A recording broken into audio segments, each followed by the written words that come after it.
नमस्कार दोस्तों, कभी कभी आपने यह महसूस किया है कि कोई बात दिमाग में बार बार घूम रही है। मान लीजिए कोई गलती हो गई या कोई फैसला लेना है तो उसके बारे में सोचना तो स्वाभाविक है, लेकिन ज्यादा सोचने की आदत लग जाए तो यह तनाव का कारण बन सकता है। ऐसे में मन में तरह तरह के विचार आते रहते हैं, जैसे क्या होगा अगर मैं असफल हो गया, या क्या मैंने उन्हें नाराज कर दिया। यह विचार हमें चिंतित, परेशान और बेचैन बना देते हैं। ज्यादा सोचने से हम असल में कुछ कर ही नहीं पाते और जिंदगी के मौके भी हाथ से निकल सकते हैं। अगर आप भी ऐसे विचारों से परेशान हैं, तो हमारे इंस्पायर IQ चैनल को सब्सक्राइब करें। हम आपको सही मार्गदर्शन देंगे ताकि आप अपनी जिंदगी को बेहतरी की ओर ले जा सकें। तो चलिए कहानी शुरू करते हैं। दोस्तों, एक समय की बात है। एक नगरी में एक व्यक्ति रहता था जिसका नाम विजय था। विजय एक मेहनती किसान था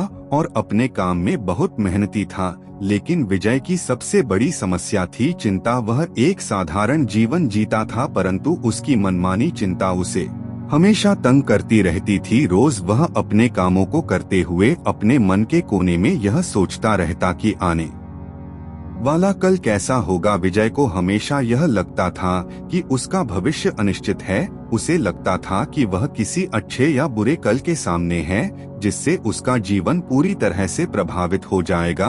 वह अपनी चिंताओं में इतना हो जाता कि उसका व्यक्तित्व भी प्रभावित हो जाता। सुबह उठते ही विजय सोचने लगता था कि आज क्या होगा, क्या काम ठीक से चलेगा, क्या वह पर्याप्त पैसा कमा पाएगा, क्या उसका परिवार खुश रहेगा। इन सवालों का जवाब न होने के कारण उसके मन में एक तूफान उठ खड़ा होता। रात भर नींद न आने के कारण उसकी आंखें सूजी हुई रहती। सुबह होते कि वह थका हुआ और निराश महसूस करता। उसकी चिंता सिर्फ भविष्य तक ही सीमित नहीं थी, वह हर छोटी छोटी बात को लेकर भी चिंतित रह। यदि कोई काम समय पर पूरा ना हो पाता तो वह घंटों सोचता रहता कि क्या होगा इसका बुरा परिणाम। इस चिंता के कारण वह जीवन का आनंद नहीं ले पाता था। वह एक ऐसा व्यक्ति था जो हर काम शुरू करता था, लेकिन उसे पूरा करने का साहस नहीं होता था। डर का साया उसके पीछे हमेशा बना रहता था, जो उसे बीच में ही हार मानने पर मजबूर कर देता था। यह डर केवल असफलता का ही नहीं था, बल्कि अपने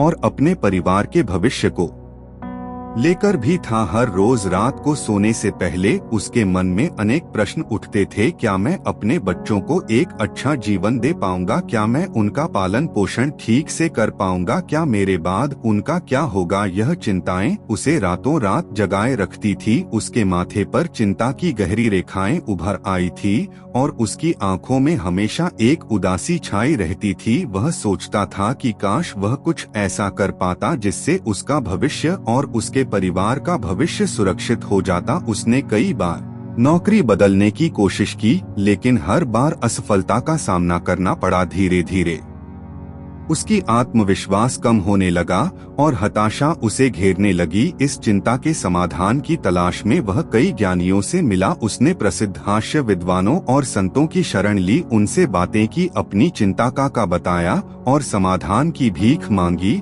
लेकिन किसी भी ज्ञानी, आर्ष या संत ने उसकी चिंता का समाधान नहीं बता पाया। सभी ने उसे धैर्य रखने और भगवान पर भरोसा करने की सलाह दी। निराश होकर वह अपने मित्रों और सगे संबंधियों से भी इस बारे में बात करने लगा। कई लोगों ने उसे सलाह दी कि वह अपना धन किसी सुरक्षित जगह पर निवेश करे ताकि उसे मुनाफा मिल सके। कुछ लोगों ने कहा कि उसके ग्रह नक्षत्र ठीक नहीं चल रहे हैं और उसे ज्योतिषी से सलाह लेनी चाहिए। कुछ अन्य लोगों ने कहा कि उसके कर्मों में ही कोई कमी है और उसे अच्छे कर्म करने चाहिए, लेकिन सारे नुस्खे, हिदायतें और सलाह को बखूबी निभाने के बाद भी उसके नामे अजीब सी बेचैनी थी। एक दिन उसे इतनी परेशानी में देख उसके एक मित्र ने उसे एक बौद्ध भिक्षु के बारे में बताया। उस मित्र ने कहा कि जो कोई भी उन बौद्ध भिक्षु से मिलने जाता है वे उसकी समस्या का समाधान अवश्य ही करते हैं, चाहे समस्या कितनी ही बड़ी क्यों ना हो। उनके समझाने का तरीका थोड़ा अलग होता है। वे अपनी बातों को कुछ अनोखे ढंग से समझाते हैं। बहुत खुश हुआ, उसे लगा कि हाँ, अब वही साधु बाबा उसकी समस्या का समाधान बता सकते हैं। उत्सुकता से वह व्यक्ति तुरंत बौद्ध भिक्षु के आश्रम की ओर चल पड़ा। आश्रम एक शांत और सुंदर स्थान पर स्थित था, चारों ओर ऊंचे पेड़ों से घिरा हुआ था। जैसे ही वह आश्रम के द्वार पर पहुंचा, उसने एक शांत और पवित्र वातावरण महसूस किया। उसने धीरे से दरवाजा खटखटाया और अंदर प्रवेश किया। वह बौद्ध भिक्षु एक बैठने स्थान पर बैठकर ध्यान कर रहे थे। जैसे ही विजय प्रवेश करता है, वह बौद्ध भिक्षु आंखें खोलकर विजय की ओर देखते हैं। तभी विजय जाकर वह उन बौद्ध भिक्षु से कहता है, हे महाराज, मैंने आपके बारे में बहुत सुना है। लोग आपकी प्रशंसा करते थकते नहीं। मैंने यह भी सुना है कि जो भी आपके पास अपनी समस्या लेकर आता है, आप उसका समाधान उसे अवश्य देते हैं। हे महाराज, मेरी हाथ जोड़कर आपसे एक विनती है। मेरी भी एक समस्या है। मुझे अपने आने वाले कल की चिंता है। मैं चाहता हूँ कि मेरे बच्चे और परिवार सुरक्षित रहे और उनका भविष्य सुरक्षित हो। मैं अपने भविष्य की चिंताओं में अपना सारा समय गुजार देता हूँ। मुझे बहुत डर लगता है। भविष्य के बारे में सोच सोच कर मेरे मन में अनेक प्रश्न उठते थे। क्या मैं अपने बच्चों को एक अच्छा जीवन दे पाऊंगा? क्या मैं उनका पालन पोषण ठीक से कर पाऊंगा? मेरे बाद उनका क्या होगा? यह चिंताएं मुझे रातों रात जगाए रखती हैं। अगर आप उसका समाधान कर देंगे तो आप जो चाहेंगे मैं आपको वह देने को तैयार, फिर भले ही मुझे बाजार से कर्ज क्यों न लेना पड़े। विजय की बात सुनकर वह बौद्ध भिक्षु मुस्कुराते हैं और कहते हैं, बेटा, धन दौलत से मेरे मन को कोई संतोष नहीं मिलता। मुझे यह सारी चीजें नहीं चाहिए। मैं तुम्हारी समस्या का हल तभी निकाल सकता हूँ जब तुम मेरी बातों पर गंभीरता से ध्यान दो। जब तक तुम मुझ पर भरोसा नहीं करोगे, मेरी मदद भी तुम्हारे काम नहीं आ सकती। अगर तुम्हें मुझे कुछ देना ही है तो मैं तुम्हारा समय चाहता हूँ। क्या तुम मेरे लिए समय निकाल सकते हो ताकि मैं तुम्हें समझा पाऊँ कि तुम क्या गलती कर रहे हो? यह सुनते ही विजय की आंखों में जो आशा की किरण चमक उठी और वह तुरंत ही बौद्ध भिक्षु से बोला, जी गुरुजी, मैं आपको अपना समय देने के लिए तैयार हूँ।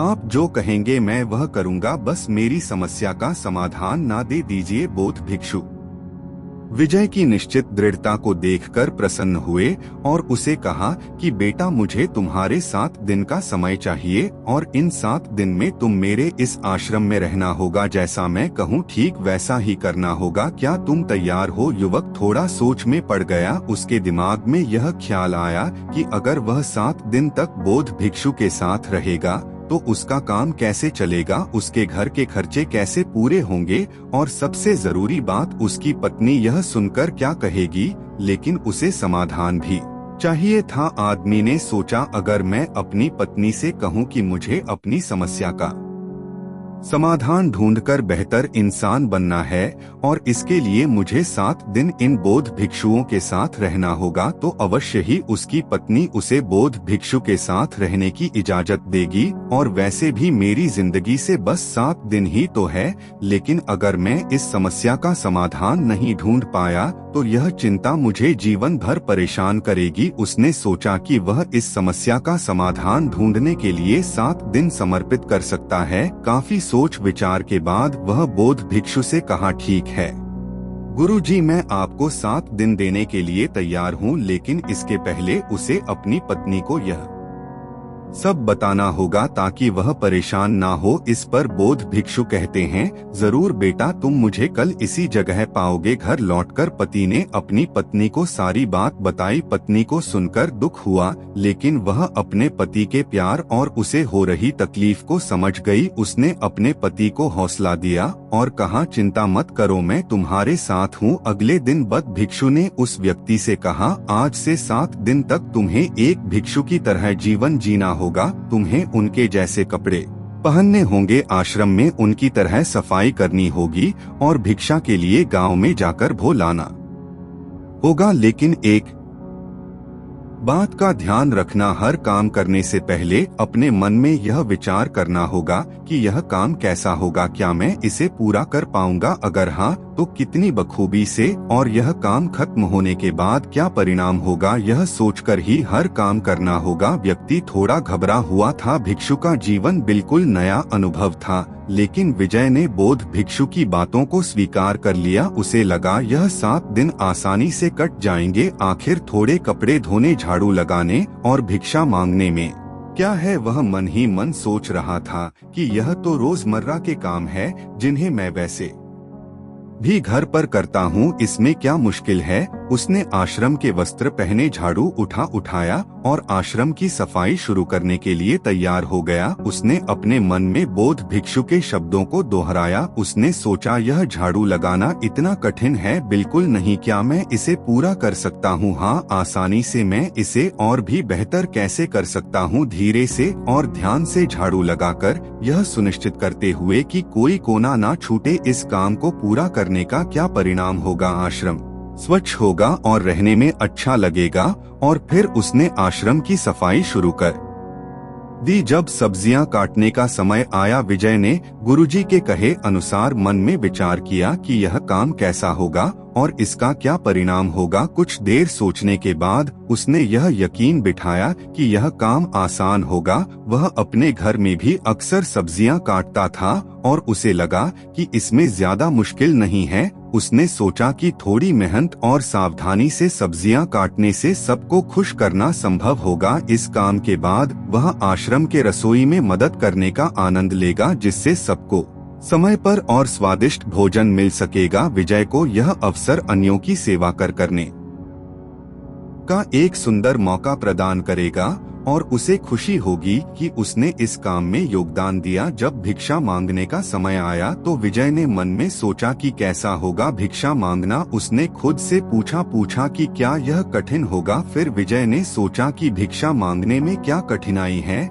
मैं पैसे नहीं मांग रहा, बस एक रोटी या थोड़ा अनाज। मुझे उम्मीद है कि लोग दया दिखाएंगे और मुझे कुछ ना कुछ जरूर देंगे। क्या यह मुश्किल होगा? वह खुद को जवाब देता है, मुझे नहीं लगता। मैं विनम्रता से भिक्षा मांगूंगा और लोगों से सम्मान पूर्वक बात करूंगा तो मुझे लगता है कि वे मेरी मदद करेंगे। विजय ने आशा की कि वह पर्याप्त भोजन प्राप्त करेगा और आश्रम के लिए भोजन ला पाएगा। उसे लगा कि यह एक अच्छा अनुभव होगा। पहला दिन तो ठीक ठाक गुजरा। उसने आश्रम के वस्त्र पहने, आश्रम की साफ सफाई में हाथ बटा और आसपास के घरों से भिक्षा मांगकर लाया। सब्जियां काटकर उसने रसोई में भी मदद की। लोगों ने उसे सम्मान से भोजन दिया और उसकी कोशिशों की सराहना भी की। उसने सारे काम बखूबी निभाए। विजय को लगा कि बाकी दिन भी ऐसे ही आसानी से निकल जाएंगे। शाम को बौद्ध भिक्षु के पास बैठकर उसने पूरे दिन के अनुभवों को उन बद्ध भिक्षु को बताया और कहा, देखा गुरुजी, मैंने सारे काम कर दिए और मैंने काम करने से पहले सोचा भी कि वह कैसे होंगे। बौद्ध भिक्षु ने मुस्कुराते हुए कहते हैं, बत अच्छे, लेकिन याद रखना जैसा कि अक्सर होता है, जिंदगी हमारी उम्मीदों से थोड़ी अलग चलती है। हर दिन एक जैसा नहीं होता। कल शायद परिस्थिति अलग हो। और ऐसा ही कुछ अगले दिन से विजय के साथ होने लगा। अगले ही दिन दिक्कतें शुरू हो गई। भिक्षा मांगते समय एक घरवाली ने उसे डांट दिया, यह कहते हुए कि वह आलसी है और काम करने के बजाय भीख मांग रहा है। विजय को यह बात चुप गई। उसने मन ही मन सोचा कि वह तो गुरु के आदेश का पालन कर रहा है, फिर भी उसे अपमान सहना पड़ रहा है। फिर एक दिन आश्रम में सब्जियां काटते समय विजय का हाथ कट। उसे गुस्सा आया कि इतना आसान काम भी वह ठीक से नहीं कर पाया। ऊपर से रात के भोजन में भी सिर्फ रोटी और दाल थी। ऐसा सोचते हुए विजय ने आश्रम में झाड़ू लगाना शुरू किया। कुछ देर बाद जब उन्होंने आधे हिस्से को साफ कर लिया था, तभी अचानक तेज हवा का झोंका आया। इस झोंके ने बाहर की धूल और मिट्टी को उड़ाकर आश्रम के अंदर ला दिया, जिससे सफाई का काम बेकार हो गया दिन ते गए और विजय की परेशानियां बढ़ती गई। उसे जमीन पर सोने की आदत नहीं थी। उसकी पीठ में दर्द होने लगा। ध्यान के दौरान उसका मन भटकता रहता तो कभी पर्याप्त भिक्षा न मिलने पर विजय को भूख से व्याकुल होकर आश्रम खाली हाथ लौटना पड़ता था। विजय को जल्द ही एहसास हुआ कि यह काम उतना आसान नहीं है जितना उसने सोचा था। धीरे विजय का उत्साह कम होता गया। उसने सोचा था यह 7 दिन आसान होंगे, लेकिन असल में यह काफी मुश्किल भरे निकले। हर रात सोने से पहले वह सोचता था कि यह 7 दिन कब खत्म होंगे। उसने सोचा अगले 7 दिन तो बहुत मुश्किल से कटेंगे। उसने बौद्ध भिक्षु को अपनी परेशानी बताई। उसने कहा, गुरुजी, आपने जैसा कहा मैं वैसा ही करने की कोशिश कर रहा हूँ। मैं हर काम से पहले सोचता हूँ कि वह काम कैसा होगा, उसका परिणाम कैसा होगा, पर हर काम में मुझे रुकावट आ रही और दिन ब दिन यह सब बढ़ते जा रहा है और मेरे कोई भी परिणाम वैसा नहीं होता जैसा मैंने उस काम को शुरू करने से पहले सोचा था। मैं क्या करूं, आप ही बताइए। मेरे 7 दिनों में से 4 दिन तो यूं ही कठिना में गुजर गए हैं। बौद्ध भिक्षु ने शांत स्वर में कहा, बेटा चिंता मत करो, मैंने यह सब तुम्हें इसलिए करने के लिए कहा था ताकि तुम समझ पाओ कि ऐसा ही तुम अपने जीवन में भी करते आए हो। तुम इससे पहले अपने जीवन में हर काम को शुरू करने से पहले उसके परिणाम क्या होंगे यह सोचने में अधिकतर समय बिता देते थे। भविष्य में यह कैसा होगा या यह कैसा होना चाहिए, भविष्य में तुम्हारे पास कितना पैसा होगा, या फिर पैसा नहीं हुआ तो क्या होगा, कि अगले साल बारिश नहीं आई तो फसल कैसे उगी, या तुम मर गए तो क्या होगा। और इसी कारण तुम वर्तमान में कोई काम नहीं कर पाते थे। लेकिन असली बात तो यह है कि वर्तमान ही तुम्हारा भविष्य बनाता और बिगाड़ है, और तुम तो उन भविष्य के भूतों के बारे में सोचकर डर रहे हो जो असल में तुम्हारे हाथ है ही नहीं। मुझे बताओ, क्या तुम्हारी मृत्यु तुम्हारे हाथ में है? विजय उन बौद्ध भिक्षु से कहता है। नहीं गुरुजी। बौद्ध भिक्षु विजय से फिर पूछते हैं, क्या बारिश के ज्यादा या कम गिरना तुम्हारे हाथ में है?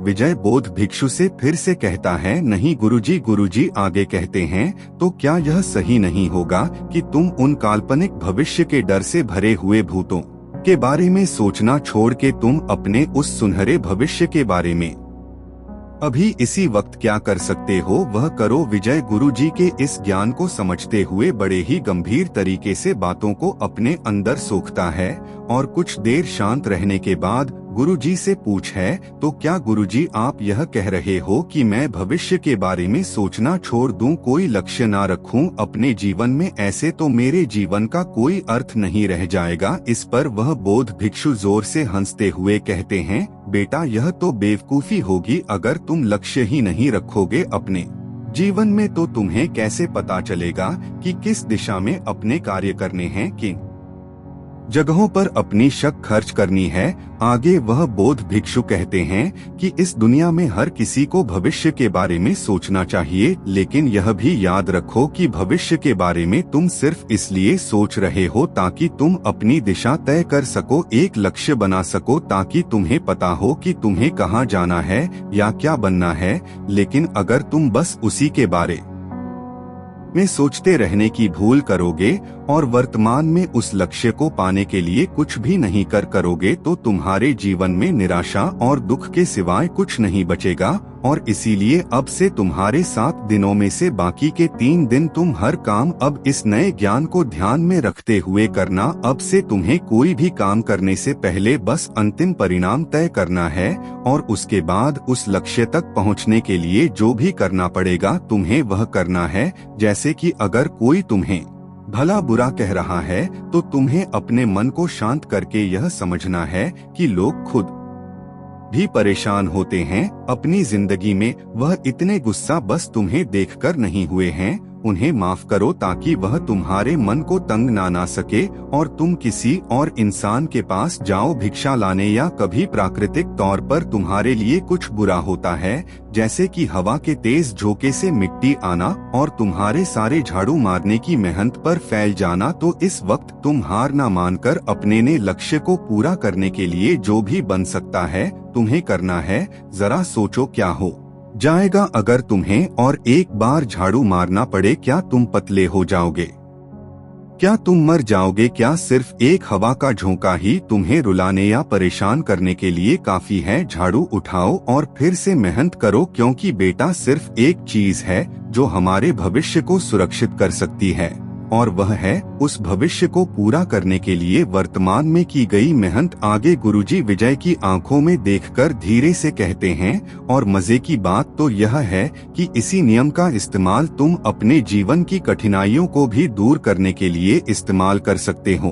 तुम्हें अपने परिवार का भविष्य सुखद बनाना था, ना इसी परेशानी को हल करने आए थे ना तुम मेरे पास। विजय बड़े ही दुख भरे आवाज में कहता है, जी गुरुजी, मुझे अपने परिवार के भविष्य की बहुत चिंता है। गुरुजी कहते हैं, तो इसका मतलब तुम्हें अपना लक्ष्य पता है, बस अब तुम्हें वर्तमान में जो भी करना पड़े वह करना है। उसे पूरा करने के लिए अपने काम में दुगनी मेहनत दो, बस भविष्य के सोचते रहने से वह कभी नहीं बदलेगा। विजय को अपने विचारों में एक अजीब सी स्पष्टता का अनुभव होता है। कुछ देर शांत बैठकर उसने जो कुछ भी सीखा था उसी से याद रखने का संकल्प लिया। फिर बौद्ध भिक्षु से बोला, गुरुजी, अब मुझे सब समझ में आ गया है। मुझे लगता है कि बाकी के 3 दिन मैं आपके निर्देशों का पालन करूंगा। अब जब मेरे सामने कोई बाधा आएगी तो मैं उसे पार कर लक्ष्य तक पहुंचना की बेकार के सवालों में उलझकर अपना समय बर्बाद करूंगा। बौद्ध भिक्षु विजय की दृढ़ता से मुस्कुराए। उन्होंने कहा, बहुत अच्छा विजय, यही वह भावना है जो तुम्हें सफलता की ओर ले जाएगी। बौद्ध भिक्षु की सलाह को ध्यान में रखते हुए विजय ने अगले 3 दिन बिताए। रास्ते में वाकई कई कठिनाइयां आई, कभी हार मानने का मन होता, कभी रास्ता भटकने का डर लगता, परंतु उसने गुरुजी के शब्दों को याद रखा। उसने सीखे हुए कौशल का प्रयोग किया और दृढ़ता के साथ हर चुनौती को पार किया। धीरे धीरे विजय को एहसास हुआ कि भविष्य की चिंता करना व्यर्थ है। जो करना है अब भी करना है। लक्ष्य तक पहुंचने के लिए हर पल को सही से इस्तेमाल करना चाहिए। गुरुजी को प्रणाम करते हुए विजय ने कहा, गुरुजी, आपका बहुत बहुत धन्यवाद। आपकी सीख ने मुझे भविष्य की फिक्र से मुक्त कर दिया है। अब मैं जानता हूं कि वर्तमान में जीना ही सबसे महत्वपूर्ण है। विजय ने गुरुजी को अलविदा कहा और वापस अपने जीवन की ओर चल पड़ा। 3 दिन बाद जब विजय वापस घर लौटा तो वह पहले से बिल्कुल अलग इंसान था। उसके चेहरे पर एक शांति थी जो पहले कभी नहीं देखी थी। अब वह हर पल का आनंद लेने के लिए तैयार था। दोस्तों, आपने आज के इस वीडियो से क्या सीखा वह मुझे आप कमेंट में बता सकते हैं। इसी के साथ में उम्मीद है कि आपको आज की वीडियो पसंद आई होगी, तो इस वीडियो को उस इंसान को शेयर करें जिससे यह कहानी सुनने की जरूरत है, और उसी के ठीक बाद चैनल को सब्सक्राइब करें। तो चलिए फिर मिलते हैं ऐसी एक और नई वीडियो में एक नए मैसेज के साथ। तब तक के लिए अपना ख्याल रखें। धन्यवाद और नमो बुद्धाय।